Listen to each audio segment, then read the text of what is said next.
Vous savez ce qui est fascinant, c'est que parfois, les plus grandes vérités sont cachées juste sous nos yeux. Pendant des siècles, on vous a raconté une histoire, une version soigneusement éditée, polie, acceptable. Mais que se passerait-il si je vous disais qu'il existe une Bible que l'Église a cachée pendant près de 2000 ans? Une Bible qui contient la vérité brûlante sur ce qui s'est réellement passé. Avant de commencer cette incroyable révélation, si vous aimez les histoires qui changent votre perception de la réalité, n'oubliez pas de vous abonner à la chaîne pour ne manquer aucun moment. Et dites-moi dans les commentaires de quel pays vous regardez cette vidéo et à quelle heure vous l'avez découverte. Si vous regardez sur votre téléphone, appuyez sur ce petit pouce en l'air. Ça aide énormément à faire découvrir cette vérité à plus de personnes. Donc voilà. La Bible éthiopienne, 81 livres, 81, pendant que les Bibles que vous connaissez en contiennent 66 ou 73 selon les versions. 15 livres de différence. 15 livres qui racontent une histoire complètement différente. Et dans ces pages interdites, dans ces textes que Rome a essayé d'effacer de l'histoire, se trouve une vérité explosive. Jésus n'est pas mort en défendant une religion, il est mort en la combattant. Vous trouvez ça choquant? Attendez. Parce que Spinoza, ce philosophe hollandais du XVIIe siècle, celui que sa propre communauté a excommunié pour avoir osé dire la vérité, avait déjà tout compris. Il avait compris que les institutions religieuses avaient trahi l'enseignement originel. Complètement, totalement. Et la Bible éthiopienne, préservée loin des mains de l'Église romaine dans les hautes montagnes d'Afrique, prouve qu'il avait raison. Mais pourquoi personne ne vous en a parlé? Pourquoi votre prêtre, votre pasteur, votre imam même, ne mentionne jamais cette Bible qui a survécu intacte depuis les premiers jours du christianisme? La réponse est simple et terrifiante, parce qu'elle expose la plus grande trahison de l'histoire humaine. Aujourd'hui, vous allez découvrir des vérités qui vont ébranler tout ce que vous pensiez savoir sur la religion. Vous allez comprendre pourquoi ces textes ont été cachés. Vous allez voir comment un homme qui prêchait l'amour et la liberté a été transformé en symbole d'une institution qui fait exactement le contraire. Et après cette vidéo, je vous promets, vous ne verrez plus jamais la religion de la même manière. Êtes-vous prêts pour la vérité? Alors commençons par le commencement, la Bible éthiopienne. Vous vous demandez peut-être pourquoi l'Éthiopie? Pourquoi ce pays africain aurait-il préservé quelque chose que toute l'Europe chrétienne a perdu? La réponse nous ramène au IVe siècle, après Jésus-Christ, à un moment crucial de l'histoire religieuse. Pendant que l'Empire romain, sous Constantin, décidait de transformer le christianisme en religion d'État en 313 après Jésus-Christ, quelque chose de remarquable se passait en Éthiopie. L'Église éthiopienne orthodoxe, l'une des plus anciennes églises chrétiennes au monde, s'établissait dans les montagnes isolées d'Afrique de l'Est. Et cette isolation géographique allait devenir sa plus grande force. Vous voyez, quand le concile de Nicée s'est réuni en 325, ce n'était pas une simple réunion théologique, c'était un exercice politique brutal. Constantin, l'empereur romain, avait besoin d'unifier son empire fragmenté. Et quelle meilleure façon de contrôler les masses que de contrôler leur religion. Mais pour contrôler la religion, il fallait d'abord contrôler les textes. Il fallait décider quels livres servaient les intérêts de Rome et lesquels étaient trop dangereux. Imaginez la scène. Des évêques venus de tout l'Empire, assis dans un palais impérial, débattant non pas de vérité spirituelle, mais de pouvoir politique. Quels textes garder? Lesquels brûler? Lesquels qualifier d'hérétiques? Et qui décidait? Des hommes qui avaient tout à gagner en maintenant leur autorité sur les fidèles. Mais l'Éthiopie était trop loin, trop isolée, trop protégée par ses montagnes et ses déserts. Les décrets romains n'y parvenaient pas avec la même force. Et donc, pendant que Rome brûlait des bibliothèques entières de textes chrétiens primitifs, pendant que des moines étaient assassinés pour avoir refusé de détruire certains manuscrits, l'Église éthiopienne préservait tout, absolument tout. Le livre d'Hénoch. Avez-vous seulement entendu parler du livre d'Hénoch? Ce texte ancien qui raconte l'histoire des anges déchus, des géants sur terre, des secrets célestes révélés à l'humanité. L'Église romaine l'a banni. Pourquoi? Parce qu'il contenait une idée révolutionnaire et dangereuse, que la connaissance n'est pas un péché, mais un droit divin de l'humanité. Dans le livre d'Enoch, préservé uniquement dans la Bible éthiopienne pendant plus de 1000 ans, on lit comment les vigilants, ces anges gardiens de l'humanité, ont choisi de descendre sur terre et d'enseigner aux humains l'astronomie, la métallurgie, l'herboristerie, l'écriture. Ils ont donné la connaissance, et pour cela, ils ont été punis par Dieu. Mais attendez, réfléchissez à ce que cette histoire implique vraiment. Si chercher la connaissance était un péché si grave que même des anges ont été bannis pour l'avoir partagé, que dit cela sur le type de Dieu que l'Église voulait vous faire adorer? Un Dieu qui veut vous maintenir dans l'ignorance? Un Dieu qui punit la curiosité intellectuelle? C'est exactement pour ça que Rome a banni ce livre. Parce qu'une population éduquée, une population qui cherche la connaissance, ne peut pas être facilement contrôlée par des prêtres qui prétendent être les seuls intermédiaires entre vous et Dieu. Et le livre des Jubilés, vous en avez entendu parler? Non? Bien sûr que non. Ce livre, lui aussi préservé uniquement en Éthiopie pendant des siècles, réécrit l'histoire de la Genèse avec des détails que Rome trouvait inacceptables. Il parle de lois données directement à l'humanité, sans besoin d'intermédiaires sacerdotaux. Il décrit un système où chaque personne peut avoir une relation directe avec le divin. Vous commencez à voir le motif? Tous les livres que Rome a censurés avaient un point commun. Ils menaçaient le pouvoir de l'Église en tant qu'institution. Ils suggéraient que vous n'aviez pas besoin de prêtres, pas besoin de rituels complexes, pas besoin de payer des indulgences ou de vous confesser à un homme dans une boîte pour atteindre Dieu. La Bible éthiopienne contient 81 livres parce qu'elle représente le canon chrétien le plus ancien et le plus complet. C'est la Bible telle qu'elle existait, avant que les empereurs et les papes ne décident quels livres servaient à leurs intérêts politiques et lesquels devaient disparaître. Maintenant, entrez Spinoza. Baruch Spinoza, ce philosophe juif portugais, vivant à Amsterdam au XVIIe siècle. Un homme tellement en avance sur son temps que sa propre communauté l'a excommunié à l'âge de 23 ans. Son crime? Avoir osé appliquer la raison et l'analyse critique aux textes sacrés. Spinoza a écrit quelque chose qui a terrifié toutes les autorités religieuses de son époque. Dans son traité théologico-politique, il a argumenté que la Bible devait être lue comme n'importe quel autre texte historique, qu'elle contenait des contradictions, des ajouts politiques, des manipulations, que les miracles étaient des métaphores mal comprises, et surtout que les institutions religieuses utilisaient la superstition et le mystère pour maintenir les masses dans la peur et l'obéissance. Est-ce que ça vous semble radical? Eh bien, devinez quoi? C'est exactement ce que la Bible éthiopienne prouve. Les textes qu'elle a préservés montrent clairement comment le christianisme originel était très différent de ce qu'il est devenu. Ils montrent un Jésus qui passait son temps à critiquer les autorités religieuses, pas à en établir de nouvelles. Pour Spinoza, Dieu n'était pas un vieil homme assis sur un nuage, distribuant punitions et récompenses comme un tyran capricieux.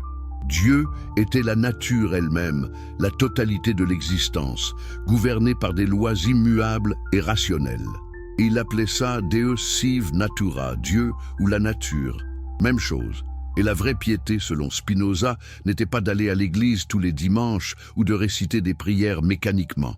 La vraie piété était de vivre selon la raison, de cultiver l'amour universel, de chercher la connaissance, exactement ce que les textes de la Bible éthiopienne montrent Jésus en train de faire. Quand Spinoza a publié ses idées, il n'a pas été seulement excommunié, il a été menacé de mort. Ses livres ont été interdits dans presque toute l'Europe.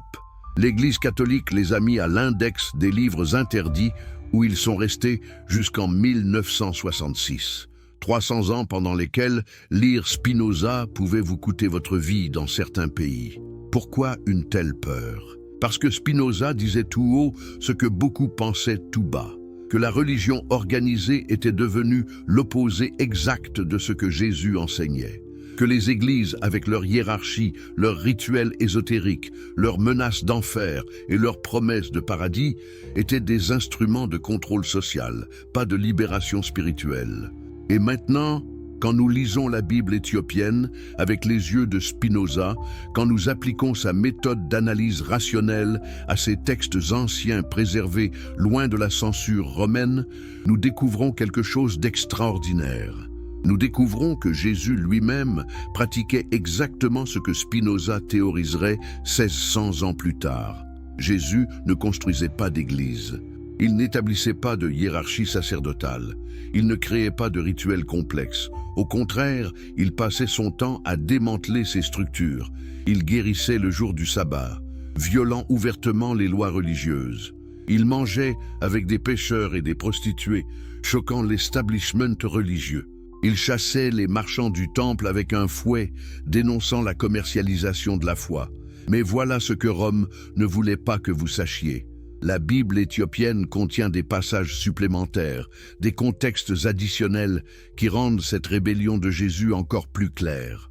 Des dialogues où il confronte directement les pharisiens, non pas sur des points théologiques mineurs, mais sur leur hypocrisie fondamentale.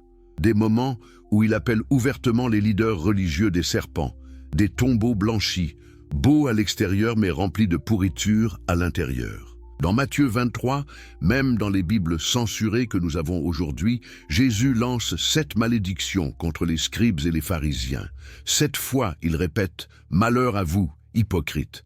Mais dans la tradition éthiopienne, avec ses textes supplémentaires et ses commentaires anciens, le contexte devient encore plus explosif.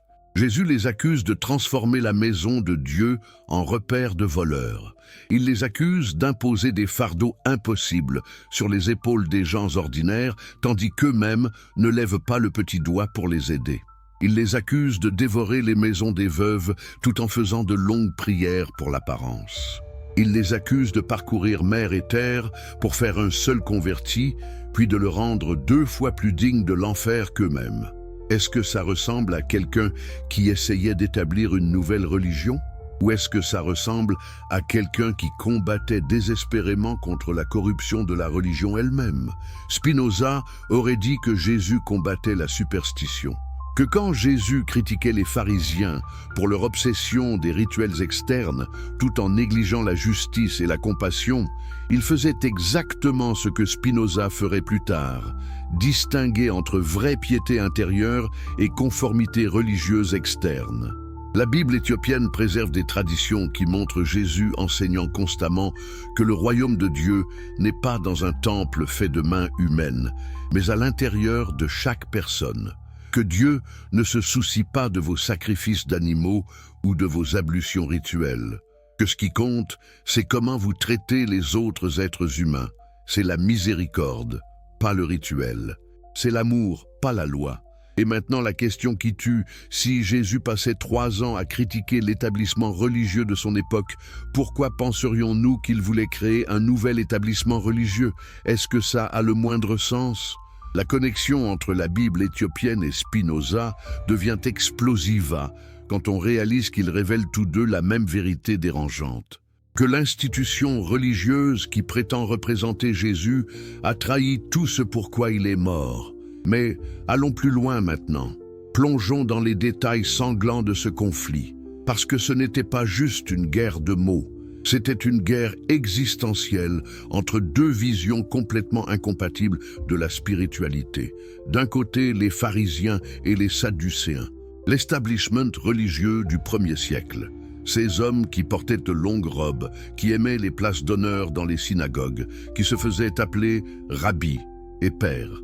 Ces hommes qui avaient transformé le temple de Jérusalem en une entreprise commerciale massive. Vous savez comment fonctionnait le temple? C'était un système génial de contrôle et d'exploitation. Pour offrir un sacrifice à Dieu, obligation sous la loi mosaïque, vous deviez acheter un animal pur au temple. Vous ne pouviez pas amener votre propre animal, même s'il était sans défaut. Pourquoi? Parce que les prêtres du temple le déclareraient impur. Ils trouvaient toujours quelque chose qui n'allait pas. Alors vous deviez acheter leurs animaux. À quel prix? Celui qu'ils décidaient. Et vous deviez payer avec la monnaie du temple, pas avec votre argent romain ordinaire. Pourquoi? Parce que l'argent romain portait l'image de César, ce qui était considéré idolâtre. Alors, vous deviez d'abord changer votre argent. Avec quel taux de change? Celui qu'il décidait. Vous voyez le système? C'était un monopole religieux parfait. Les prêtres contrôlaient l'offre, la demande et le système monétaire. Ils vous forçaient à passer par eux pour avoir accès à Dieu, et ils s'enrichissaient énormément dans le processus.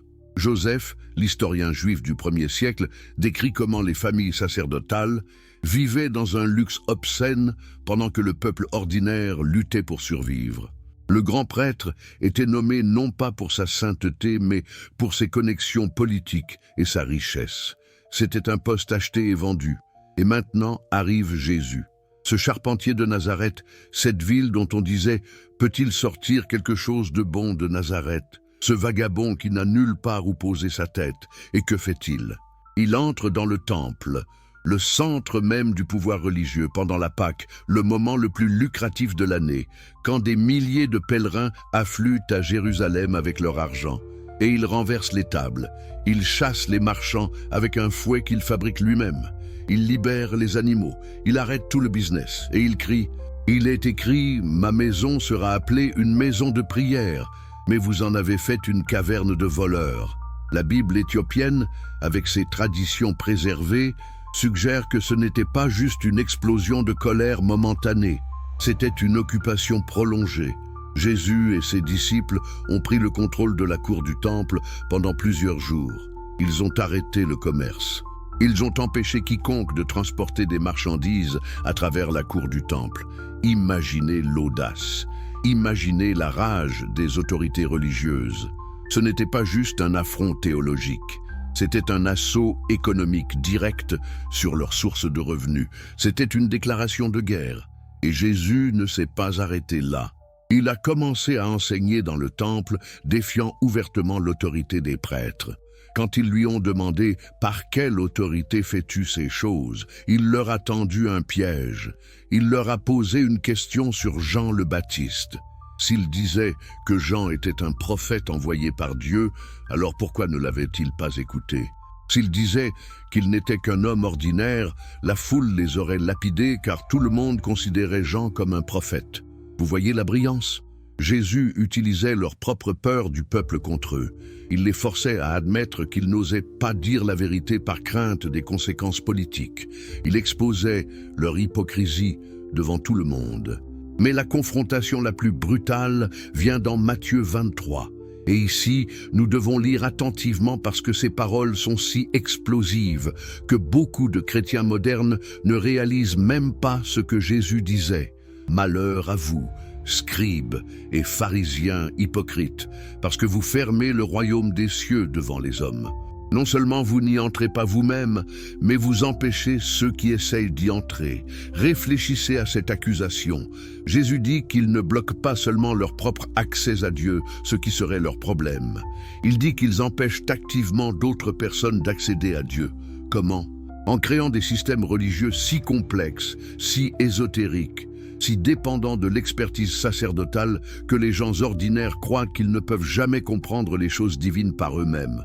Malheur à vous, scribes et pharisiens hypocrites, parce que vous dévorez les maisons des veuves et en prétexte, vous faites de longues prières. Vous recevrez une condamnation plus sévère. Dévorer les maisons des veuves? Quelle image puissante! Les veuves dans la société ancienne étaient parmi les plus vulnérables.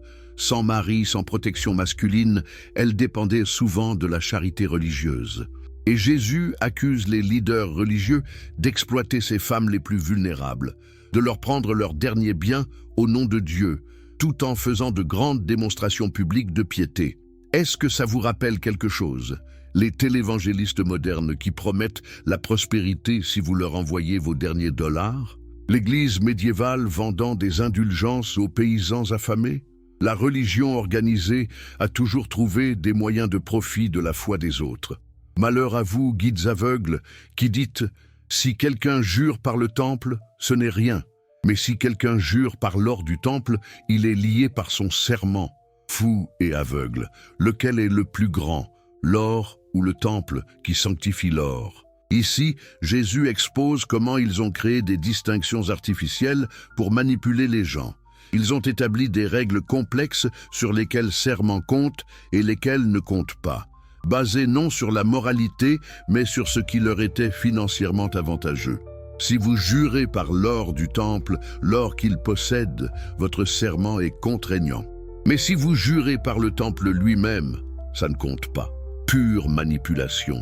Et puis vient le passage le plus dévastateur de tous. Malheur à vous, scribes et pharisiens hypocrites, parce que vous payez la dîme de la menthe, de l'ânette et du cumin. Mais vous avez négligé les questions plus importantes de la loi, la justice, la miséricorde et la fidélité. Ce sont là les choses qu'il fallait faire, sans négliger les autres. Guides aveugles qui filtraient un moucheron et avalaient un chameau. Vous comprenez ce qu'il dit? Il dit que leur religion s'est tellement concentrée sur les détails rituels minuscules, sur le fait de donner exactement le bon pourcentage de leurs herbes de cuisine, qu'ils ont complètement manqué le point entier. Traiter les gens avec justice et compassion. Ils filtrent un moucheron et avalent un chameau. Quelle image!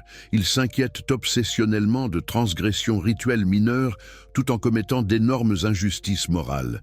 Ils vérifient méticuleusement qu'aucun insecte n'est dans leur boisson, respectant les lois diététiques, mais ils oppriment les pauvres, exploitent les veuves et bloquent l'accès des gens à Dieu.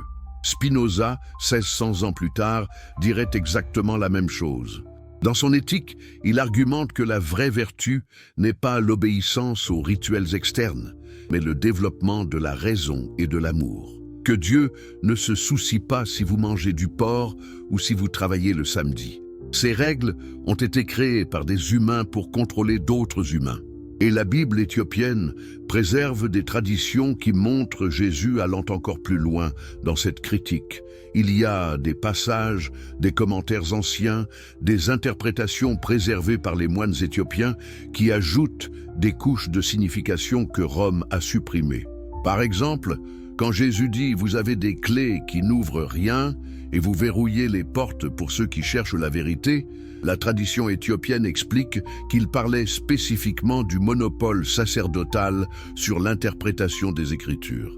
À cette époque, les textes sacrés étaient en hébreu, une langue que la plupart des Juifs ordinaires ne parlaient plus. Ils parlaient araméen. Alors ils dépendaient des scribes et des pharisiens pour leur dire ce que disaient les Écritures. Et ces experts religieux utilisaient ce monopole pour maintenir leur pouvoir.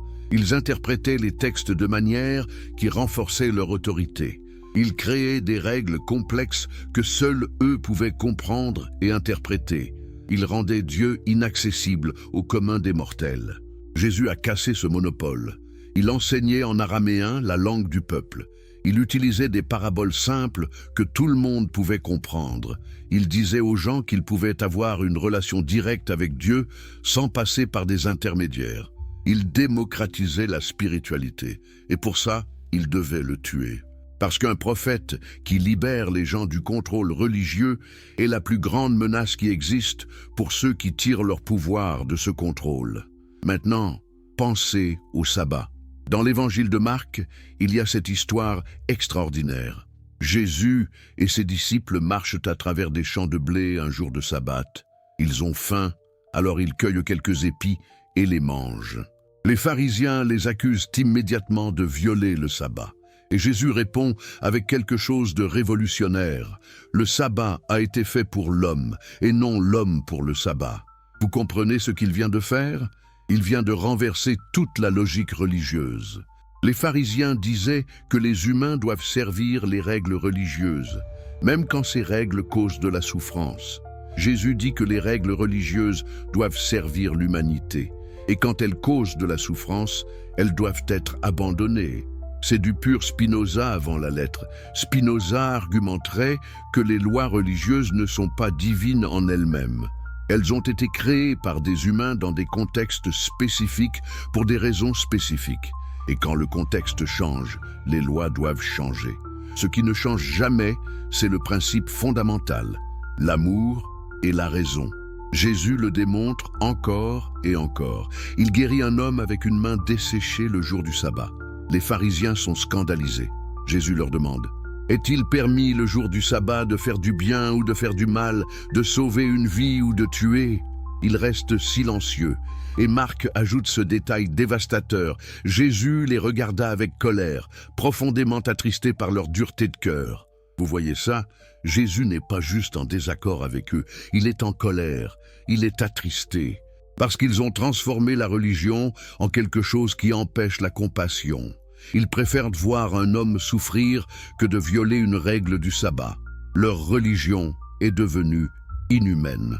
Et pendant qu'il guérit cet homme, Marc nous dit que les pharisiens sortent immédiatement et commencent à comploter avec les Hérodiens sur comment tuer Jésus. Vous avez saisi l'ironie. Ils sont tellement préoccupés par ne pas enfreindre les règles du sabbat qu'ils planifient un meurtre immédiatement après. Parce qu'apparemment, comploter pour tuer quelqu'un n'est pas un travail qui viole le sabbat, mais guérir quelqu'un l'est. La Bible éthiopienne préserve des commentaires anciens sur ces passages qui rendent la critique encore plus tranchante. Les moines éthiopiens, écrivant dans les premiers siècles du christianisme, avant que Rome ne consolide son contrôle, voyaient clairement que Jésus ne réformait pas le judaïsme. Il exposait comment toute religion organisée devient corrompue quand elle place les règles au-dessus des personnes, le pouvoir institutionnel au-dessus de la compassion. Et c'est exactement ce qui s'est passé avec le christianisme lui-même. Ironiquement, terriblement, prévisiblement, les disciples de Jésus ont créé exactement le type d'institution religieuse qu'ils combattaient.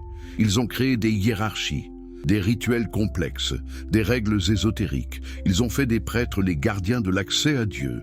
Ils ont construit des temples somptueux pendant que les pauvres mouraient de faim. Ils ont vendu le salut. Ils ont brûlé les hérétiques. Tout ce que Jésus dénonçait chez les pharisiens, l'Église l'a fait. Et pire encore. Parce qu'au moins, les pharisiens ne prétendaient pas suivre quelqu'un qui avait dénoncé leurs pratiques.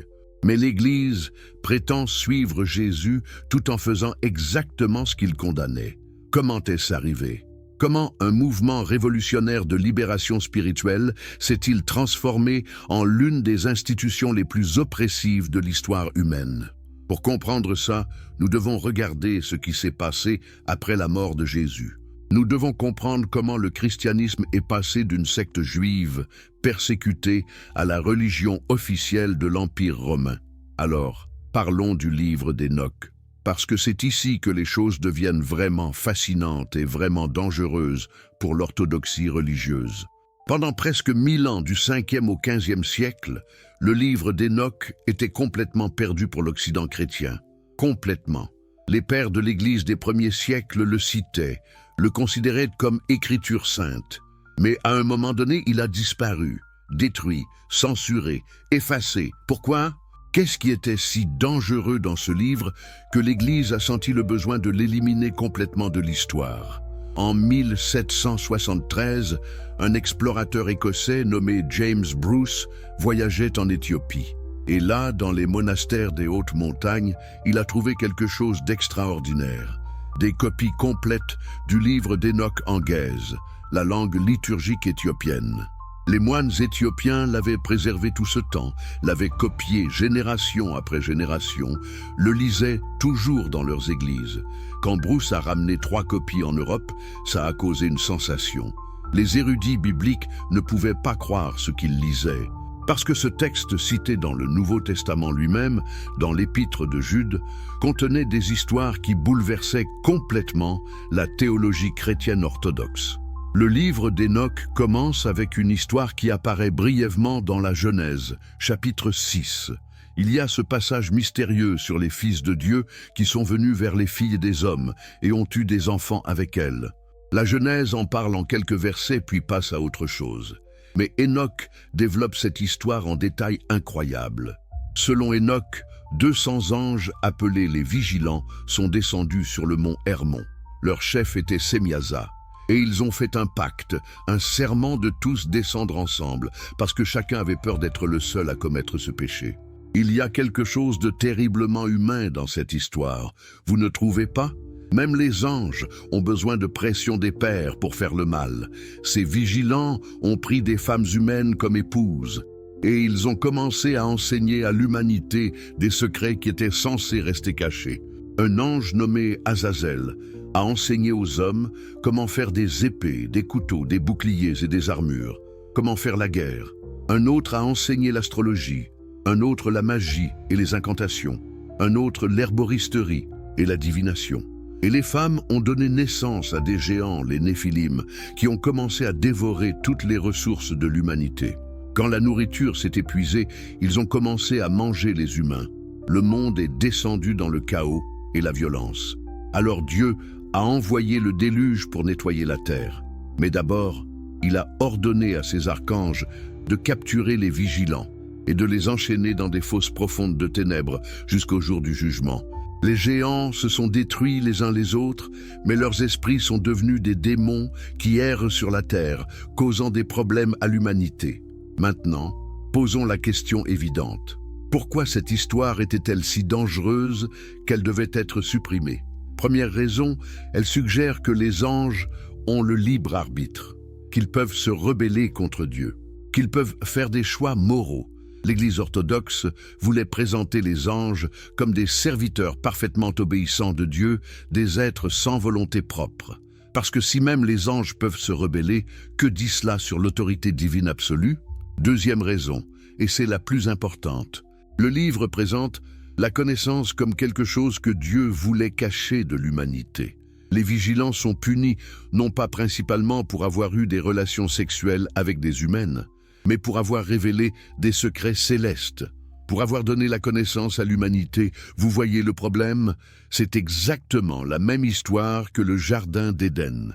Le serpent offre la connaissance du bien et du mal. Dieu punit Adam et Ève pour l'avoir accepté. Dans les deux histoires, chercher la connaissance est présenté comme une transgression contre Dieu. Mais attendez, si Dieu est bon, pourquoi voudrait-il garder l'humanité dans l'ignorance? Si la connaissance est mauvaise, pourquoi Jésus dit-il « Vous connaîtrez la vérité, et la vérité vous libérera ». Il y a une contradiction fondamentale ici. Spinoza l'a vu clairement. Il a argumenté que l'histoire du Jardin d'Éden n'était pas sur la désobéissance, mais sur l'éveil de la conscience humaine. Que le soi-disant péché originel était en fait l'origine de la raison humaine, de la capacité de distinguer le bien du mal, de penser par soi-même. Et l'Église ne pouvait pas permettre cette interprétation. Parce que si chercher la connaissance est bon, alors pourquoi aurions-nous besoin de prêtres pour nous dire quoi penser? Si la raison est un don divin plutôt qu'une malédiction, alors pourquoi devrions-nous supprimer nos questions et accepter aveuglément les dogmes? Le livre d'Enoch rend cette tension impossible à ignorer. Alors il devait disparaître. Il devait être qualifié d'apocryphe, d'hérétique, de dangereux. Mais voici ce qui est vraiment fascinant. Jésus lui-même connaissait et citait le livre d'Enoch. Nous le savons parce que plusieurs de ses enseignements reflètent le langage spécifique d'Enoch. Quand Jésus se réfère à lui-même comme le Fils de l'homme, il utilise un titre qui apparaît plus de 100 fois dans Enoch pour décrire une figure messianique. Dans Enoch, le Fils de l'homme est un être préexistant, choisi par Dieu avant la création du monde, qui viendra juger les rois et les puissants de la terre. Il défendra les opprimés et renversera les systèmes injustes. C'est exactement comment Jésus se positionne dans les évangiles. La tradition éthiopienne, préservée dans leurs commentaires bibliques anciens, est explicite sur ce point. Jésus enseignait à partir du livre d'Enoch. Ses disciples le connaissaient. Les premiers chrétiens le considéraient comme écriture sainte. C'était seulement plus tard, quand l'Église devenait institutionnalisée et politisée, qu'Enoch devenait un problème. Et il y a un autre élément dans Enoch qui terrifie les autorités religieuses. Il présente une cosmologie complexe où les secrets de l'univers sont révélés. Enoch voyage à travers les 7 cieux, voit comment fonctionnent les étoiles et les planètes, apprend les lois de la nature. Il démystifie le cosmos. Pour une Église qui maintient le pouvoir à travers le mystère et l'émerveillement surnaturel, un texte qui explique l'univers en termes rationnels est inacceptable. L'Église voulait que les phénomènes naturels semblent miraculeux, incompréhensibles, nécessitant une interprétation sacerdotale. Enoch suggère que l'univers fonctionne selon des lois compréhensibles. C'est exactement ce que Spinoza argumenterait 1500 ans plus tard. que ce qu'on appelle miracles sont simplement des événements naturels que nous ne comprenons pas encore. Que Dieu ne viole pas les lois de la nature parce que Dieu est la nature, que tout peut être compris à travers la raison et l'investigation. L'Église a brûlé Spinoza en effigie pour avoir dit cela. Ils ont brûlé le livre d'Enoch pour avoir suggéré la même chose. Mais vous voyez maintenant pourquoi la Bible éthiopienne est si importante. Elle a préservé ces textes que Rome voulait détruire. Elle nous donne accès aux idées que le christianisme primitif trouvait sacrées, mais que le christianisme institutionnel trouvait dangereuses. Et quand nous lisons ces textes, quand nous voyons comment Jésus les utilisait et enseignait à partir d'eux, nous réalisons que son message était bien plus radical, bien plus menaçant pour l'ordre établi que l'Église moderne veut nous faire croire. Maintenant, parlons de ce qui s'est passé après la mort de Jésus, parce que c'est là que la grande trahison commence vraiment. Pendant presque 300 ans après la crucifixion, les chrétiens étaient persécutés. Ils se réunissaient en secret, ils partageaient tout en commun. Ils rejetaient la hiérarchie romaine, refusaient d'adorer l'empereur, vivaient selon les enseignements radicaux de Jésus sur l'égalité et l'amour. C'était dangereux d'être chrétien. Vous pouviez être jeté au lion dans le Colisée pour le divertissement des masses. Vous pouviez être crucifié, brûlé vivant, décapité. Les empereurs romains voyaient les chrétiens comme une menace pour l'ordre social, parce qu'ils refusaient de participer au système. Mais ensuite, quelque chose de remarquable et terrible s'est produit. En 312 après Jésus-Christ, l'empereur Constantin prétendait avoir eu une vision avant une bataille cruciale. Il a vu une croix dans le ciel avec les mots « Inox signo vince », par ce signe tu vaincras. Il a ordonné à ses soldats de peindre le symbole chrétien sur leur bouclier. Il a gagné la bataille. Et soudainement, être chrétien est devenu non seulement sûr, mais avantageux. Constantin a émis l'édit de Milan en 313, légalisant le christianisme. En 380, sous l'empereur Théodose, le christianisme est devenu la religion officielle obligatoire de l'Empire. En moins d'un siècle, les chrétiens sont passés de persécutés à persécuteurs. Mais voici la question cruciale. Constantin était-il réellement converti au christianisme? Ou a-t-il simplement vu une opportunité politique de génie? L'Empire romain se fragmentait. Différents généraux se battaient pour le pouvoir. Les anciennes religions païennes ne pouvaient plus unifier l'empire multiculturel.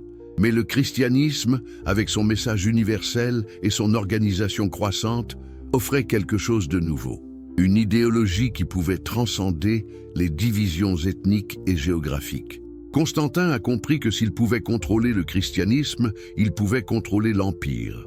Mais pour contrôler le christianisme, il devait le standardiser. Il devait éliminer les désaccords théologiques, créer une orthodoxie uniforme, établir une hiérarchie claire. Alors en 325, il a convoqué le concile de Nicée. Il a rassemblé des évêques de tout l'Empire dans son palais.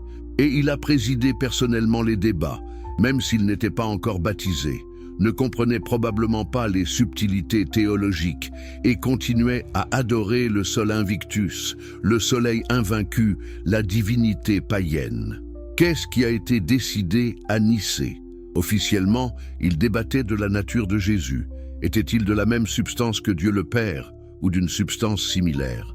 Un iota de différence en grec, homoousios versus homoiousios, pour lequel des gens mourraient dans les décennies suivantes. Mais en réalité, Nicée était sur le pouvoir. Qui contrôlerait le christianisme? Quels livres seraient considérés comme sacrés? Quelles croyances seraient orthodoxes et lesquelles hérétiques? Qui serait inclus et qui serait exclu? Et Constantin a obtenu ce qu'il voulait. Un christianisme unifié, hiérarchique, contrôlable. Un christianisme qui soutenait l'autorité impériale plutôt que de la contester. Un christianisme qui ressemblait remarquablement aux religions impériales païennes qu'il remplaçait, juste avec des noms différents. Les évêques sont devenus comme des fonctionnaires impériaux, portant des robes pourpres comme les sénateurs. Les églises ont commencé à ressembler aux temples païens, avec des rituels élaborés et une architecture grandiose. La hiérarchie ecclésiastique a reflété la hiérarchie impériale. Et les textes? Ah, les textes! C'est là que la trahison devient la plus claire. Après Nicée, il y a eu un effort systématique pour collecter et détruire les évangiles, épîtres et textes apocalyptiques qui ne correspondaient pas à la nouvelle orthodoxie. L'évangile de Thomas, qui présentait Jésus comme un enseignant de sagesse plutôt qu'un sauveur sacrificiel. Hérétique. L'évangile de Marie, qui montrait Marie-Madeleine comme une leader spirituelle majeure. Inacceptable. Les actes de Paul et Thècle, qui montraient une femme apôtre, enseignant et baptisant, devaient disparaître. Des douzaines, peut-être des centaines de textes chrétiens primitifs ont été brûlés. Les bibliothèques ont été purgées. Les moines ont reçu l'ordre de détruire les manuscrits. Posséder les mauvais textes pouvait vous faire exécuter. Et pendant tout ce temps, dans les montagnes d'Éthiopie, loin du pouvoir impérial de Rome et de Constantinople, l'Église éthiopienne a continué à préserver les anciennes traditions. Ils ont gardé le livre d'Enoch, le livre des Jubilés et d'autres textes que Rome détruisait. Ils ont maintenu une forme de christianisme plus proche du mouvement originel du 1er siècle. Spinoza, écrivant au XVIIe siècle, n'avait pas accès à la Bible éthiopienne, mais il pouvait voir à travers l'analyse textuelle rationnelle que la Bible avait été éditée, compilée et manipulée par des autorités politiques. Il pouvait montrer les contradictions, les ajouts tardifs, les interpolations politiques. Dans son traité théologico-politique, Spinoza argumente que Moïse n'a probablement pas écrit les 5 premiers livres de la Bible parce qu'ils décrivent sa propre mort, que les livres historiques ont été compilés des siècles après les événements qu'ils décrivent, que les prophètes écrivaient souvent de la propagande politique pour leur roi. Cela semble évident maintenant. Les érudits bibliques modernes acceptent ces points. Mais en 1670, quand Spinoza publiait ses idées, c'était un blasphème révolutionnaire. Il appliquait aux textes sacrés les mêmes méthodes d'analyse critique qu'on utiliserait pour n'importe quel autre document historique. Et sa conclusion était dévastatrice. Les religions organisées utilisent les textes sacrés comme outil de contrôle. Elles prétendent que leurs interprétations sont divinement ordonnées, quand en réalité, elles servent des intérêts humains très terrestres. Elles exigent une obéissance aveugle, en invoquant la volonté de Dieu, quand en fait elles défendent leur propre pouvoir. L'Église catholique a mis tous les ouvrages de Spinoza à l'index des livres interdits. Les protestants aussi l'ont condamné. Les Juifs l'avaient déjà excommunié. Personne ne voulait entendre la vérité qu'il disait. Mais maintenant, avec la Bible éthiopienne, nous avons une preuve physique de ce que Spinoza argumentait philosophiquement. Nous pouvons voir concrètement comment Rome a censuré et manipulé les textes. Nous pouvons comparer ce que l'Église a préservé avec ce qu'elle a essayé de détruire. Et la différence est révélatrice. Alors à quoi ressemblait réellement l'enseignement de Jésus avant que l'Église ne le transforme en doctrine institutionnelle? Si nous enlevons les couches de dogmes ajoutées par les conciles et les papes, qu'est-ce qui reste? La Bible éthiopienne, avec ses textes supplémentaires et ses traditions anciennes, nous donne des indices. Et ce qu'elle révèle est un Jésus bien plus radical, bien plus subversif que celui que nous connaissons des sermons du dimanche. Premièrement, Jésus enseignait une spiritualité intérieure plutôt qu'une religion extérieure. Quand il priait, il allait seul dans les montagnes. Il disait à ses disciples, « Quand vous priez, entrez dans votre chambre, fermez la porte et priez votre Père qui est dans le secret. Ne soyez pas comme les hypocrites qui aiment prier debout dans les synagogues et au coin des rues pour être vus des hommes. Vous voyez ce qu'il fait? Il rejette complètement la piété performative. Il dit que la vraie prière est une communion intérieure avec le divin, pas une démonstration publique de religiosité. Spinoza appellerait ça la religion naturelle. La connaissance intuitive de Dieu à travers la contemplation rationnelle et méditative. Pas besoin de temples, de prêtres, de rituels élaborés. Juste vous et la réalité divine. Deuxièmement, Jésus enseignait l'égalité radicale. Il mangeait avec des collecteurs d'impôts et des pécheurs, choquant les pieux qui croyaient que s'associer avec des personnes impures vous rendait impur. Il parlait longuement avec une Samaritaine près d'un puits, brisant 2 tabous à la fois. Les Juifs ne parlaient pas aux Samaritains et les rabbis ne parlaient pas publiquement aux femmes. Il disait, vous êtes tous frères. Ne vous faites pas appeler Rabbi, car vous n'avez qu'un seul maître. Ne vous faites pas appeler Père sur terre, car vous n'avez qu'un seul Père céleste, et le plus grand parmi vous sera votre serviteur. C'est une attaque directe contre la hiérarchie religieuse. Pas de titre, pas de rang, pas d'autorité spéciale, tous égaux, tous frères et sœurs, tous avec un accès égal au divin. Mais qu'a fait l'Église ?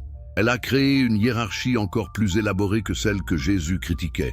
Des diacres, des prêtres, des évêques, des archevêques, des cardinaux, des papes, des titres comme « Votre Éminence »,« Votre Excellence »,« Votre Sainteté », exactement ce que Jésus interdisait.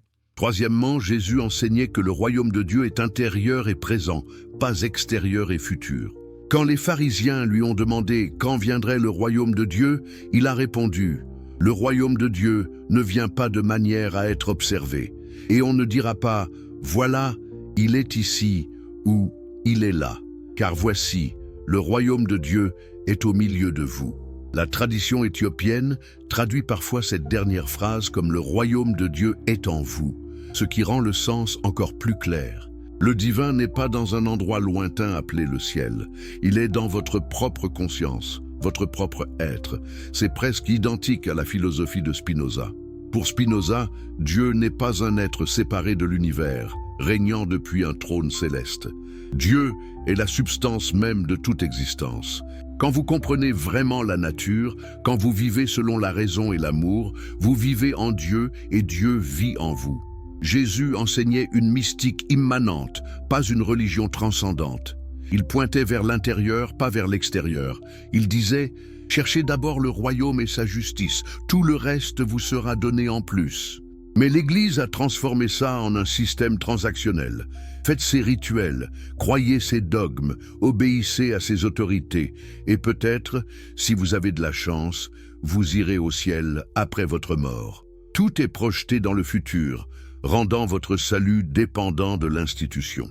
Quatrièmement, Jésus enseignait la compassion au-dessus de la doctrine. Encore et encore, il viole les règles religieuses pour aider les gens. Il touche des lépreux, rendant lui-même rituellement impur selon la loi. Il défend une femme surprise en adultère que la loi ordonnait de lapider. Il guérit des non-juifs que la société juive considérait comme des chiens. Et quand on le critique, il cite le prophète Osée « Je veux la miséricorde, pas le sacrifice ». Allez apprendre ce que cela signifie. La miséricorde, pas le sacrifice. L'amour, pas la loi. Les personnes, pas les règles. C'est son message central. Tout le reste est secondaire. Spinoza argumenterait que c'est la seule chose vraiment importante dans n'importe quelle religion. Est-ce qu'elle rend les gens plus aimants, plus compatissants, plus rationnels? Alors elle est bonne. Est-ce qu'elle rend les gens plus intolérants, plus cruels, plus superstitieux? Alors elle est mauvaise, peu importe ce qu'elle prétend sur ses origines divines. Et par ce standard, qu'est-ce que le christianisme institutionnel? Les croisades, où des chrétiens ont massacré des juifs, des musulmans et d'autres chrétiens au nom du Christ. L'Inquisition, où l'Église a torturé et brûlé des milliers de personnes pour hérésie. Les guerres de religion qui ont déchiré l'Europe. L'Église bénissant l'esclavage, puis la colonisation, puis la ségrégation. Tout cela fait au nom de Jésus, celui qui disait « Aimez vos ennemis, bénissez ceux qui vous maudissent, tendez l'autre joue ». La trahison ne pourrait pas être plus complète. Maintenant arrivons au dernier jour de Jésus, parce que c'est ici, dans les heures finales avant sa crucifixion, que nous voyons le plus clairement qu'il savait. Il savait que sa mission échouerait, au moins à court terme. Il savait que son message serait trahi. La dernière scène. Vous connaissez l'histoire de base. Jésus réunit ses 12 disciples pour le repas de la Pâque. Il rompt le pain, dit « c'est mon corps ». Il verse le vin, dit « c'est mon sang ». Il instaure l'Eucharistie, le rituel central du christianisme. Mais attendez, réfléchissez à ce qui se passe réellement dans cette scène. Jésus vient de passer 3 ans à enseigner que Dieu ne se soucie pas des rituels externes, que le vrai culte est intérieur et spirituel, que vous n'avez pas besoin de sacrifices d'animaux ou de cérémonies élaborées. Et maintenant, soudainement, il institue un nouveau rituel? Ça ne colle pas. À moins que quelque chose d'autre ne se passe. La Bible éthiopienne, avec ses traditions anciennes préservées dans les commentaires monastiques, offre une perspective différente. Les moines éthiopiens ont toujours compris que Jésus parlait symboliquement. Quand il dit « ce pain est mon corps », il ne parle pas d'une transformation magique de la substance du pain. Il parle de la manière dont ses enseignements nourrissent spirituellement, comme le pain nourrit physiquement.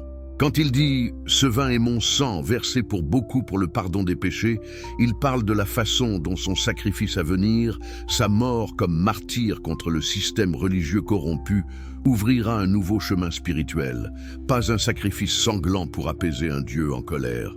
Une démonstration de courage moral qui inspirera d'autres à résister à l'injustice. Spinoza rejetterait complètement l'idée de la transsubstantiation, la doctrine catholique que le pain et le vin deviennent littéralement le corps et le sang du Christ. C'est exactement le type de pensée superstitieuse qu'il combattait. Pour Spinoza, les miracles qui violent les lois naturelles sont impossibles parce que Dieu est les lois naturelles.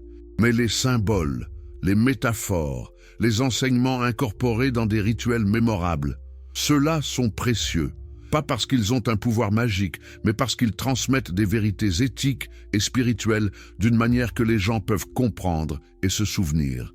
Et dans la tradition éthiopienne, la dernière scène contient des dialogues qui ont été supprimés des évangiles canoniques. Jésus ne prédit pas seulement la trahison de Judas, il parle de trahison future. Il pleure pour ceux qui construiront des empires en son nom tout en ignorant ses enseignements. Il voit comment son message d'amour sera transformé en justification pour la haine. C'est dans ces moments que nous voyons la véritable humanité de Jésus, sa douleur et sa prévoyance. Il n'est pas un Dieu impassible, jouant un rôle prédestiné. Il est un homme qui voit la catastrophe à venir et se désespère que ce pourquoi il mourra sera si complètement perverti. Ensuite, Gethsémané. Après le repas, Jésus emmène ses disciples dans ce jardin au pied du mont des Oliviers. Et ici, il s'effondre, il commence à trembler et à être en détresse. Il dit à Pierre, Jacques et Jean, « Mon âme est accablée de tristesse à en mourir. Restez ici et veillez avec moi. » Puis il s'éloigne et tombe face contre terre, priant, « Mon Père, si c'est possible, que cette coupe s'éloigne de moi. Cependant, non pas comme je veux, mais comme tu veux. » C'est l'une des scènes les plus puissantes et troublantes des évangiles, parce qu'elle montre Jésus pas comme un héros confiant, allant vers son destin, mais comme un homme terrifié, suppliant d'être épargné. Mais de quoi a-t-il peur? De la douleur physique de la crucifixion? Certainement en partie. La crucifixion était l'une des formes d'exécution les plus horribles jamais inventées, conçue pour infliger le maximum de souffrance sur le plus de temps possible. Mais la Bible éthiopienne suggère qu'il y avait une autre agonie. Jésus voyait avec une clarté prophétique comment son message serait déformé, comment ceux qui prétendaient le suivre feraient exactement ce qu'il condamnait, comment son nom serait utilisé pour justifier la violence, l'oppression, l'intolérance. Cette nuit-là, à Gethsémani, il portait non seulement le poids de sa propre mort imminente, mais le poids de toutes les trahisons futures. Toutes les guerres menées en son nom, toutes les hérétiques brûlés, tous les indigènes massacrés par des conquistadors brandissant des croix, toutes les vies détruites par des églises prêchant la haine au lieu de l'amour. Affronter ce Père, si c'est possible, que cette coupe s'éloigne de moi, prend un sens nouveau. Il suppliait non seulement d'être épargné de la croix, mais que l'humanité soit épargnée de ce que les gens feraient de sa mort. Spinoza comprendrait cette agonie.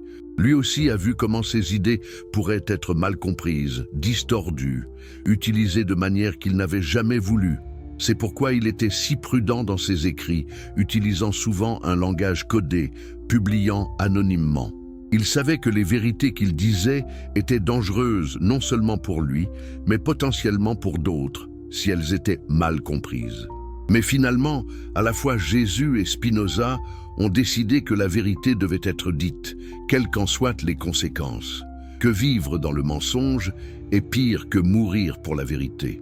Jésus termine sa prière, non pas comme je veux, mais comme tu veux. Il accepte son destin. Il se lève pour affronter Judas et les soldats. Et ses dernières paroles sur la croix. « Père, pardonne-leur, car ils ne savent pas ce qu'ils font. » La tradition éthiopienne a toujours compris que ce pardon ne s'étendait pas seulement aux soldats romains qui enfonçaient des clous. Il s'étendait aux générations futures qui trahiraient son message. Il pardonnait d'avance tous ceux qui construiraient des palais dorés pour des évêques pendant que les pauvres mouraient de faim. Tous ceux qui brûleraient des livres et des personnes au nom de la foi. Tous ceux qui transformeraient son message de libération en nouvel esclavage.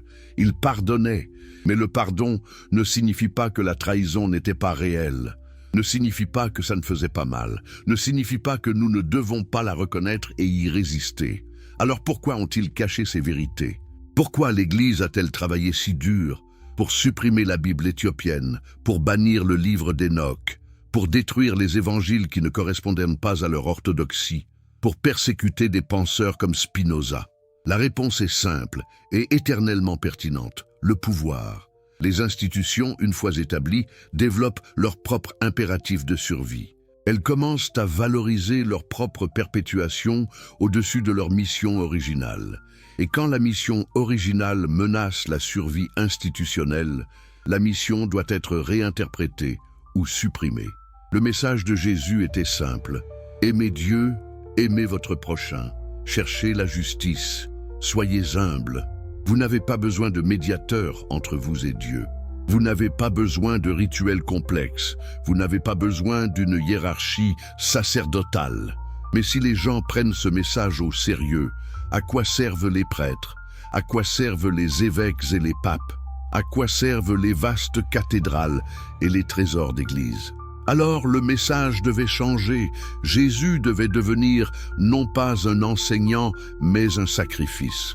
Son importance devait être non pas ce qu'il enseignait, mais ce qu'il a fait: mourir pour vos péchés. Et l'accès aux bienfaits de ce sacrifice devait être contrôlé par l'Église à travers les sacrements. Maintenant, vous avez besoin de prêtres, parce que seuls des prêtres ordonnés peuvent effectuer les sacrements. Seule l'Église peut vous sauver. Et si l'Église peut vous sauver, elle peut aussi vous condamner. Alors vous feriez mieux d'obéir. C'est du génie maléfique, et ça a fonctionné pendant presque 2000 ans. Mais ça nécessitait de dissimuler certaines vérités. Les textes qui montraient Jésus enseignant l'autonomie spirituelle devaient disparaître. Les histoires montrant des femmes comme leaders devaient être effacées parce qu'elles menaçaient la hiérarchie masculine. Les enseignements soulignant la raison et la connaissance devaient être bannis parce qu'ils menaçaient le monopole sacerdotal sur l'interprétation. La Bible éthiopienne a survécu parce qu'elle était hors de portée. L'Éthiopie n'a jamais été conquise par Rome.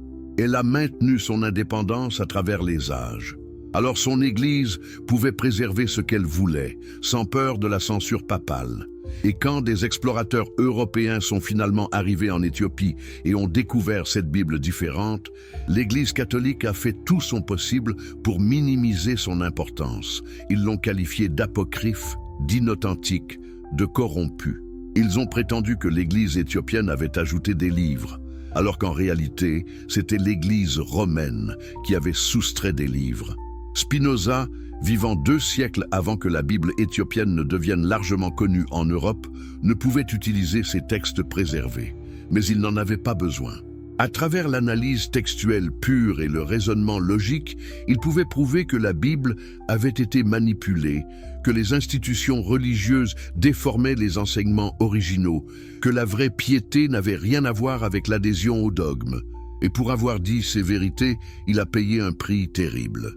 Excommunié par sa communauté juive, avec les malédictions les plus sévères jamais prononcées, rejeté par les chrétiens de toute confession, forcé de gagner sa vie en polissant des lentilles, travail qui a probablement contribué à sa mort précoce de tuberculose à 44 ans, ses livres interdits, son nom calomnié, ses idées qualifiées d'athéisme blasphématoire. Mais les idées ne peuvent être tuées. La vérité ne peut pas être enterrée pour toujours. Les livres de Spinoza ont survécu.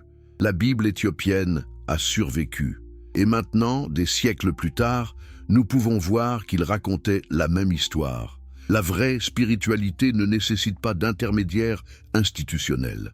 Dieu, le divin, l'absolu, peu importe comment vous l'appelez, est accessible directement à travers la raison, la contemplation et l'amour. Les règles religieuses ne sont valables que dans la mesure où elles promeuvent la compassion et la justice. Les autorités religieuses n'ont aucun pouvoir spécial au-delà de ce que les gens choisissent de leur donner. Ces vérités ont toujours été dangereuses. Elles le sont toujours, parce qu'elles sapent tout système basé sur le contrôle plutôt que la libération. Alors que faisons-nous de tout cela? Comment vivons-nous avec ces connaissances? Premièrement, nous devons reconnaître la manipulation. Nous devons comprendre que beaucoup de ce que nous appelons religion est une construction humaine créée pour servir des intérêts humains. Ce n'est pas divin, ce n'est pas sacré. Ce sont des hommes accumulant du pouvoir et le justifiant avec des appels à une autorité céleste. Cela ne signifie pas que toute religion est mauvaise. Cela signifie que nous devons discriminer. Nous devons poser des questions difficiles. Est-ce que cette croyance religieuse rend les gens plus aimants ou plus haineux, plus libres ou plus contrôlés, plus rationnels ou plus superstitieux? Si une religion vous dit de détester les autres, fuyez-la. Si elle exige une obéissance aveugle, résistez-lui. Si elle promet des récompenses magiques pour les rituels mécaniques, voyez-la pour l'escroquerie qu'elle est. Mais si une religion vous inspire à être plus compatissant, plus courageux, plus honnête, alors elle a de la valeur. Peu importe si ces doctrines sont littéralement vraies, elles sont spirituellement vraies si elles vous rendent meilleur. Spinoza argumenterait que la seule vraie religion est celle qui cultive l'amour universel et la compréhension rationnelle. Toute autre chose est superstition, peu importe combien de siècles de tradition elle prétend avoir. Deuxièmement, nous devons chercher les sources. Nous devons lire les textes originaux, y compris ceux que les institutions religieuses ne veulent pas que nous lisions. Lisez la Bible éthiopienne. Lisez les évangiles gnostiques trouvés à Nag Hammadi. Lisez les œuvres de Spinoza. Lisez largement et penchez critique. Comparez ce que Jésus a réellement dit dans les textes les plus anciens avec ce que les églises modernes enseignent en son nom. Vous serez choqués par la distance.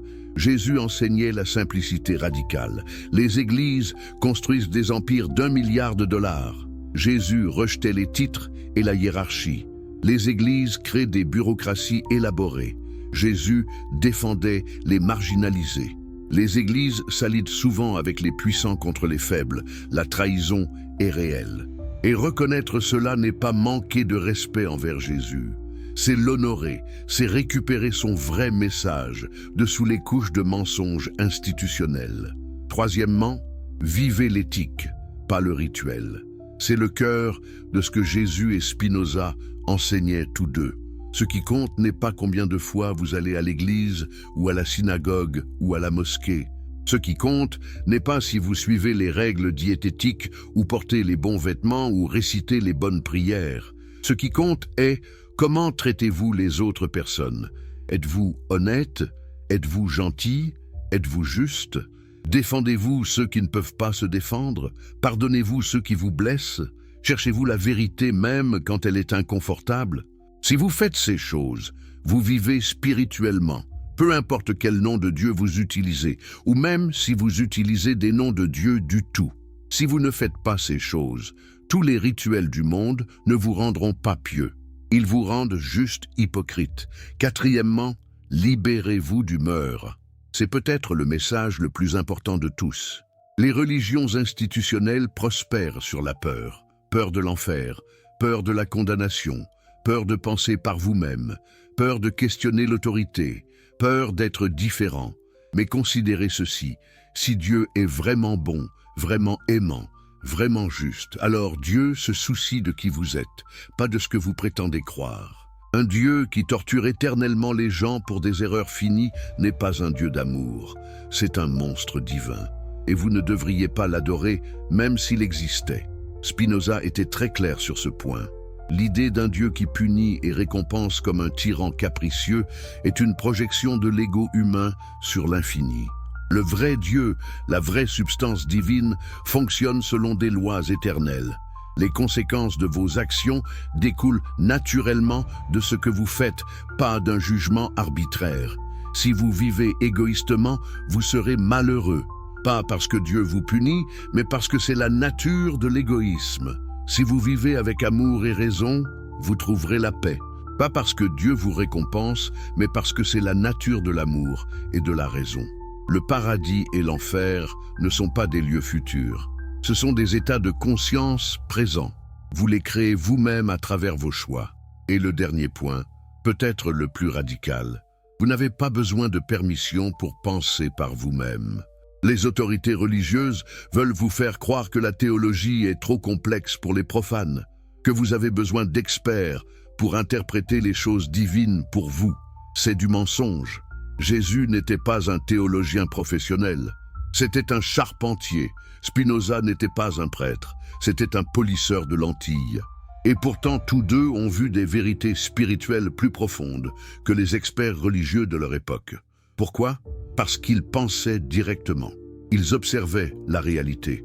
Ils écoutaient leur propre conscience morale. Ils n'acceptaient pas les réponses juste parce que l'autorité les disait. Vous avez ce même pouvoir, vous avez la raison, vous avez la conscience. Vous avez l'accès direct au divin, à la vérité, à ce qui importe vraiment. Utilisez-le, questionnez tout, y compris ce que je vous dis maintenant. Ne le croyez pas juste parce que je le dis.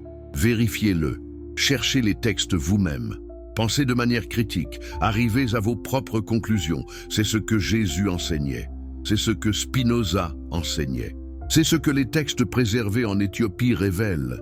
La vérité ne nécessite pas de temple. Elle nécessite des cœurs courageux, des esprits ouverts, des personnes prêtes à remettre en question l'autorité, à défier le consensus, à chercher ce qui est réel plutôt que ce qui est confortable. Vous êtes capable de ça. Vous l'avez toujours été. Les institutions religieuses ont juste travaillé très dur pour vous convaincre que vous ne l'êtes pas, parce que le jour où vous réalisez votre propre pouvoir spirituel est le jour où vous n'avez plus besoin d'elle. Et c'est la vérité finale que la Bible éthiopienne et Spinoza révèlent ensemble. Votre libération spirituelle ne viendra pas de l'institution. Elle ne peut venir que de vous, de votre choix de penser librement, d'aimer généreusement, de vivre authentiquement. C'est pour ça que Jésus est mort. Pas pour créer une nouvelle église, pas pour établir une nouvelle hiérarchie sacerdotale, pas pour donner plus de pouvoir aux leaders religieux. Il est mort en essayant de nous libérer de tout ça, en nous montrant que le divin est déjà en nous, que nous n'avons pas besoin de médiation, que la vraie piété est l'amour et la justice en action. L'Église a trahi ce message, mais le message survit dans les textes préservés dans les montagnes éthiopiennes, dans les écrits d'un philosophe hollandais excommunié, et dans votre propre cœur si vous êtes prêt à écouter. La question finale est celle que j'ai posée au début. Qu'allez-vous faire de cette information? Continuerez-vous à accepter ce que les autorités vous disent? Ou allez-vous revendiquer votre droit à penser par vous-même, à chercher la vérité directement, à vivre spirituellement sans permission institutionnelle? Jésus a confronté le système religieux de son époque et a été tué pour cela. Spinoza a confronté le système de son époque et a été excommunié. Les moines éthiopiens ont préservé des vérités interdites au risque de leur vie. Quel système contrôle-t-il vous aujourd'hui? Quelle vérité êtes-vous prêt à chercher même quand elles sont inconfortables? À quel point êtes-vous courageux parce que c'est finalement de ça qu'il s'agit? Non pas de théologie abstraite ou de débat historique sur les textes anciens, mais de comment vous vivez maintenant, si vous vivez libre ou enchaîné, si vous pensez ou obéissez, si vous aimez ou avez peur. La Bible éthiopienne et Spinoza vous offrent tous deux le même cadeau, la permission de penser par vous-même, l'invitation à chercher la vérité sans peur, la révélation que vous n'avez jamais eu besoin des gardiens qui prétendaient contrôler l'accès au divin. Vous avez toujours été libre. Vous l'avez juste oublié. Ou on vous a fait oublier. Il est temps de se souvenir. Vous êtes toujours là. Parfait. Parce que ce que vous allez découvrir maintenant va complètement changer votre compréhension de l'histoire religieuse. Si vous appréciez ces révélations qui bouleversent tout ce qu'on vous a enseigné, n'oubliez pas de vous abonner à la chaîne pour ne manquer aucun moment de vérité. Dites-moi dans les commentaires de quel pays vous nous regardez et à quelle heure cette vidéo vous est parvenue. Et si vous êtes sur votre téléphone en ce moment, Appuyez sur ce petit pouce levé, ça aide énormément à faire découvrir ces vérités cachées à plus de personnes qui en ont désespérément besoin. Alors, reprenons là où nous nous sommes arrêtés. Nous avons vu comment Jésus combattait l'establishment religieux. Nous avons exploré les textes que Rome a essayé de détruire. Nous avons compris la connexion explosive entre la Bible éthiopienne et la philosophie révolutionnaire de Spinoza. Mais maintenant, nous devons plonger encore plus profondément dans la question la plus dérangeante de toutes. Comment la plus grande trahison de l'histoire s'est-elle réellement produite? Comment un message de libération s'est-il transformé en outil d'oppression? Et surtout, pourquoi cette vérité reste-t-elle cachée aujourd'hui? Imaginez que vous vivez à Rome, au IVe siècle après Jésus-Christ. L'Empire s'effondre, les barbares pressent aux frontières, l'économie vacille, le peuple perd foi dans les anciens dieux qui semblent incapables de protéger la civilisation. C'est le chaos, c'est la peur. C'est l'opportunité parfaite pour quelqu'un d'assez intelligent pour la saisir, Constantin le Grand. Vous connaissez son nom? Mais connaissez-vous vraiment son histoire? Cet homme était un génie politique brutal. Il n'est pas devenu empereur en étant gentil. Il l'est devenu en tuant ses rivaux, y compris des membres de sa propre famille. Il a fait assassiner son fils Crispus et sa femme Fausta. C'était un homme qui comprenait le pouvoir et qui ferait n'importe quoi pour le maintenir. Et en 312, avant la bataille du pont Milvius, il prétend avoir une vision. Une croix dans le ciel, une voix disant « Par ce signe tu vaincras ». C'est l'histoire officielle. Mais réfléchissez une seconde, est-ce que ça ne semble pas un peu trop pratique?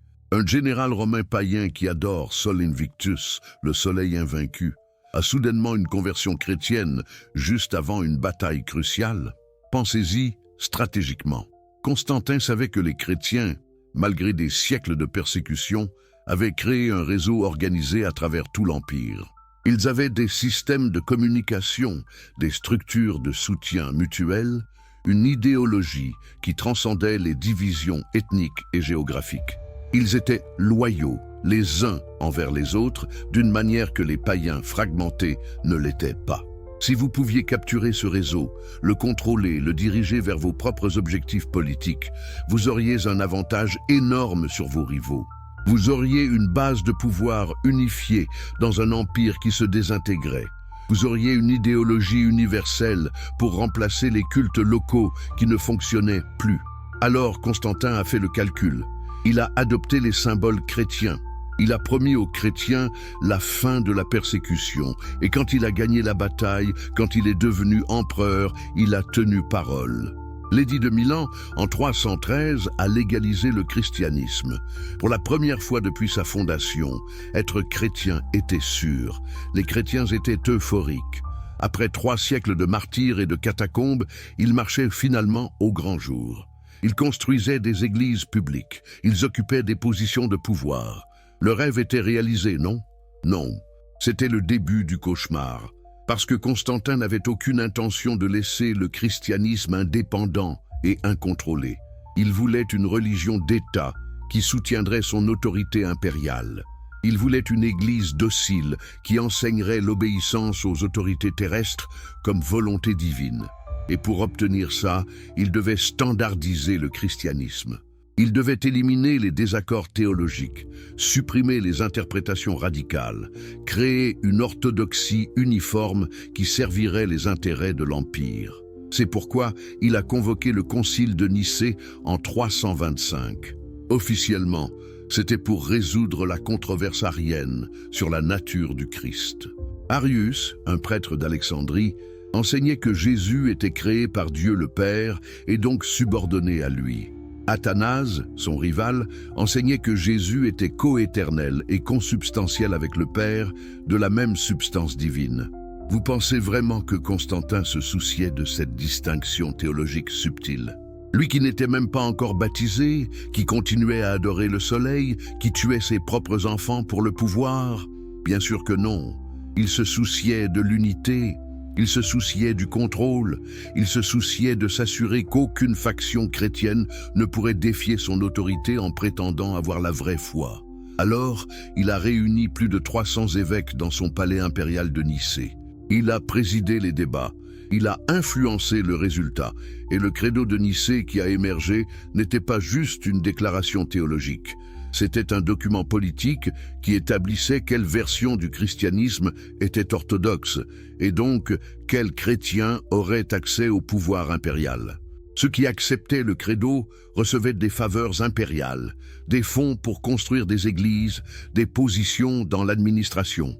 Ceux qui le rejetaient étaient exilés, leurs livres brûlés, leurs églises confisquées.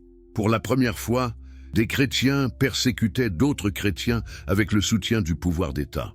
Et pendant tout ce processus, pendant que les évêques débattaient de homoousios versus homoiousios, un iota de différence en grec, quelque chose d'encore plus sinistre se produisait dans les coulisses.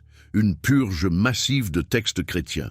Parce qu'une fois que vous établissez une orthodoxie officielle, tous les textes qui contredisent cette orthodoxie deviennent des menaces.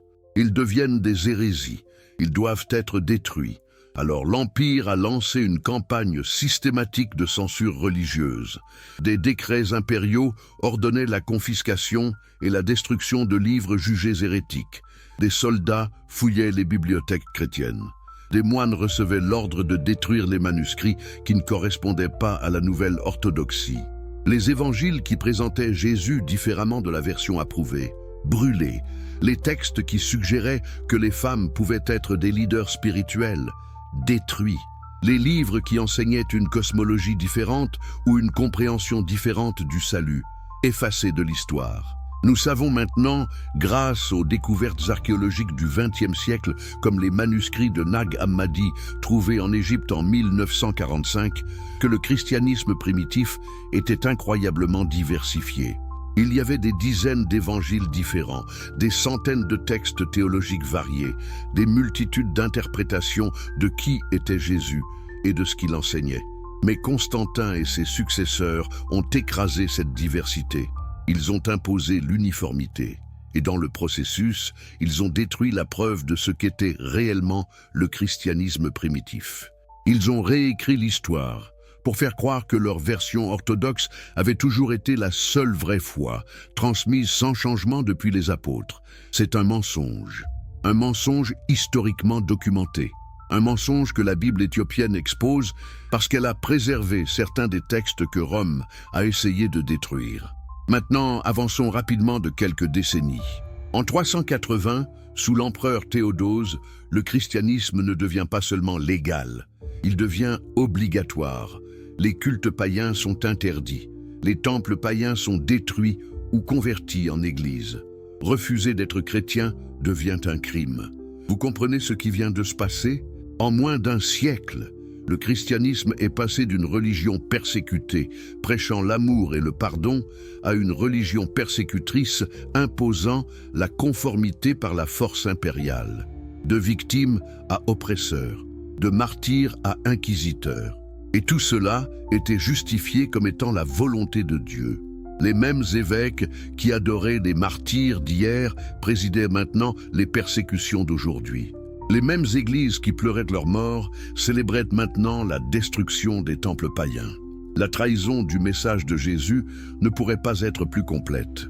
Lui qui disait « Aimez vos ennemis » était maintenant invoqué pour justifier la destruction des ennemis. Lui qui disait « Celui qui vit par l'épée périra par l'épée » était maintenant le patron des armées chrétiennes. Lui qui chassait les marchands du temple était maintenant adoré dans des basiliques somptueuses, financées par les impôts des pauvres. Mais attendez, direz-vous, n'est-ce pas juste le produit malheureux de son temps? Ne jugeons-nous pas l'Église primitive selon les standards modernes qu'elle ne pouvait pas connaître? Non, absolument pas. Parce que même à l'époque, il y avait des voix dissidentes qui voyaient la corruption. Il y avait des chrétiens qui refusaient de participer à la nouvelle Église impériale. Il y avait des moines qui fuyaient dans les déserts d'Égypte et de Syrie, spécifiquement pour échapper à ce qu'ils voyaient comme la trahison du christianisme authentique. Les pères du désert, ces premiers moines, écrivaient des critiques dévastatrices de l'Église institutionnelle. Ils la voyaient comme corrompue, mondaine, obsédée par le pouvoir et la richesse. Ils cherchaient à retrouver la simplicité et l'authenticité du mouvement de Jésus en rejetant toute la structure ecclésiastique. Et devinez quoi?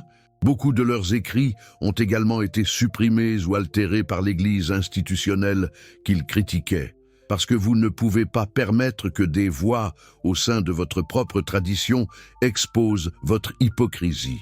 Vous devez les faire taire ou les réinterpréter pour qu'elles semblent soutenir ce qu'elles condamnaient, en fait. L'Église éthiopienne, encore une fois grâce à son isolement géographique, a préservé certains de ses textes monastiques primitifs dans des formes plus complètes et moins censurées. Les traditions éthiopiennes sur les pères du désert sont souvent plus critiques envers l'autorité ecclésiastique que les versions préservées en Europe. Pourquoi?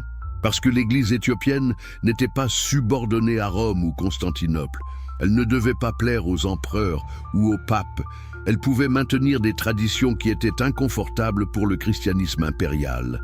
Maintenant, sautons plusieurs siècles en avant. Nous sommes au Moyen Âge. L'Église catholique domine l'Europe occidentale complètement et totalement.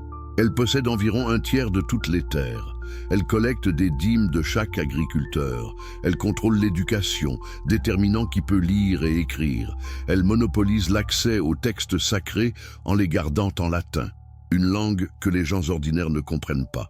Et elle s'est arrogée des pouvoirs que Jésus n'a jamais revendiqués et n'aurait jamais approuvés. Le pouvoir de pardonner les péchés moyennant paiement. Le pouvoir d'excommunier des rois et de libérer leurs sujets des serments d'allégeance, le pouvoir de déclarer des guerres saintes et de promettre le paradis à ceux qui tuent au nom du Christ. Les croisades. Parlons-en une minute. En 1095, le pape Urbain II a appelé à une guerre sainte pour reprendre Jérusalem aux musulmans. Il a promis que quiconque mourrait dans cette entreprise irait directement au paradis, ses péchés complètement pardonnés. Réfléchissez à cette promesse théologique. Le pape prétendait avoir l'autorité de garantir le salut éternel en échange d'un service militaire. Il vendait le paradis comme une récompense pour le meurtre. Et des dizaines de milliers de personnes l'ont cru. Ils ont marché vers l'Est à travers l'Europe, pillant et massacrant les communautés juives en chemin. Parce que si vous tuez des infidèles pour Dieu, pourquoi attendre d'arriver à Jérusalem? Les Juifs d'Europe serviront aussi bien. Des communautés juives entières ont été anéanties dans ce qui était censé être une mission sacrée. Quand les croisés ont finalement atteint Jérusalem en 1099, ils ont massacré presque tous les habitants, musulmans, juifs, même des chrétiens orientaux qui avaient le malheur de se trouver là. Les chroniques décrivent des rues ruisselantes de sang jusqu'aux chevilles des chevaux. Et après le massacre, les croisés sont allés à l'église du Saint-Sépulcre et ont rendu grâce à Dieu pour leur victoire. Pouvez-vous imaginer une perversion plus complète de tout ce que Jésus enseignait? Lui qui disait « Heureux les artisans de paix » était maintenant invoqué pour justifier le génocide. Lui qui disait « Remets ton épée à sa place, car tous ceux qui prennent l'épée périront par l'épée » était maintenant le saint patron des guerriers. Et ce n'était pas un incident isolé. Il y a eu 9 croisades majeures sur 2 siècles. Des millions de personnes sont mortes, des civilisations entières ont été détruites, tout cela au nom de Jésus-Christ. Mais même les croisades ne représentent pas le pire de la trahison ecclésiastique. Pour ça, nous devons regarder l'Inquisition, parce qu'au moins les croisades visaient des ennemis externes. L'Inquisition visait des chrétiens qui croyaient différemment. Elle visait la pensée elle-même. L'Inquisition a commencé au XIIIe siècle comme un effort pour éradiquer l'hérésie en Europe. Mais qu'était l'hérésie? Toute croyance que l'Église déclarait incorrecte, toute interprétation de l'Écriture qui différait de l'orthodoxie officielle, toute question sur l'autorité papale ou la doctrine ecclésiastique. Les inquisiteurs avaient le pouvoir d'arrêter quiconque sur de simples soupçons. Ils torturaient les accusés pour obtenir des confessions. Ils brûlaient les impénitents sur le bûcher et ils confisquaient les propriétés des condamnés, créant une incitation financière à trouver plus d'hérétiques. Des dizaines de milliers de personnes ont été torturées et tuées. Des communautés entières ont été décimées. Les Cathares du sud de la France, qui pratiquaient un christianisme ascétique radical, ont été pratiquement exterminés dans une campagne génocidaire bénie par le pape. Et tout cela a été fait au nom de protéger la vérité. L'Église prétendait qu'elle devait détruire l'hérésie pour sauver les âmes. qu'elle torturait les corps pour sauver les esprits, qu'elle tuait par amour. Spinoza vivait à l'ombre de l'Inquisition. Bien qu'il soit né à Amsterdam, où les Pays-Bas protestants offraient une relative liberté par rapport au reste de l'Europe, sa famille était des Juifs séfarades qui avaient fui l'Inquisition espagnole. Ses grands-parents avaient vécu sous la terreur constante de la dénonciation, sachant qu'un voisin jaloux ou un rival commercial pouvait les accuser d'hérésie à tout moment. Cet héritage de traumatisme a profondément influencé la pensée de Spinoza. Il comprenait viscéralement comment les institutions religieuses utilisent la peur et la violence pour maintenir le contrôle. Il voyait comment elles prétendent défendre la vérité tout en supprimant activement la libre enquête. C'est pourquoi son traité théologico-politique argumente si passionnément pour la liberté de pensée et d'expression. Il avait vu ce qui arrive quand les autorités religieuses ont le pouvoir de punir la pensée. Il savait que la véritable spiritualité nécessite la liberté intellectuelle et que toute religion qui exige l'uniformité de pensée a abandonné la vérité pour le pouvoir. Et pour avoir dit cela, pour avoir osé suggérer que les gens devraient pouvoir penser librement sur les questions religieuses, il a été excommunié, menacé, censuré. Ses livres ont été interdits dans presque toute l'Europe chrétienne, preuve vivante que ce qu'il disait était vrai. Les institutions religieuses ne tolèrent pas la dissidence. Mais revenons à notre fil historique. Nous sommes maintenant au XVIe siècle. Martin Luther cloue ses 95 thèses sur la porte de l'église de Wittenberg en 1517. La réforme protestante commence. Vous pourriez penser que c'est le moment où le christianisme se corrige, où il retourne aux enseignements authentiques de Jésus. Après tout, Luther protestait contre exactement le type de corruption que nous avons discuté. La vente des indulgences, la richesse papale, le monopole ecclésiastique sur l'interprétation biblique. Et oui, la réforme a accompli certaines choses positives. Elle a traduit la Bible dans les langues vernaculaires pour que les gens ordinaires puissent la lire. Elle a contesté l'autorité papale absolue. Elle a simplifié certains rituels ecclésiastiques. Mais elle n'a pas vraiment résolu le problème fondamental. Elle l'a juste fragmenté. Parce que les protestants ont rapidement créé leurs propres orthodoxies, leurs propres hiérarchies, leurs propres méthodes de contrôle. Luther lui-même a écrit des pamphlets venimeux contre les Juifs, appelant à brûler leurs synagogues et leurs maisons. Les calvinistes ont brûlé Michel Servet sur le bûcher pour hérésie théologique. Et l'Europe s'est plongée dans des guerres de religion qui ont duré plus d'un siècle. Catholiques contre protestants, luthériens contre calvinistes, tous prétendant posséder la seule vraie foi, tous prêts à tuer pour l'imposer. La guerre de 30 ans, de 1618 à 1648, a tué environ 8 millions de personnes, environ 20% de la population allemande. Tout cela au nom de Jésus. Lui qui disait « Mon royaume n'est pas de ce monde » était devenu le prétexte pour des guerres territoriales sans fin. Lui qui disait « Celui qui veut être grand parmi vous sera votre serviteur » était devenu l'autorité invoquée par des rois et des princes pour agrandir leur domaine. La réforme n'a pas résolu la trahison fondamentale. Elle l'a juste multipliée en créant plus d'institutions, prétendant chacune posséder la vérité exclusive.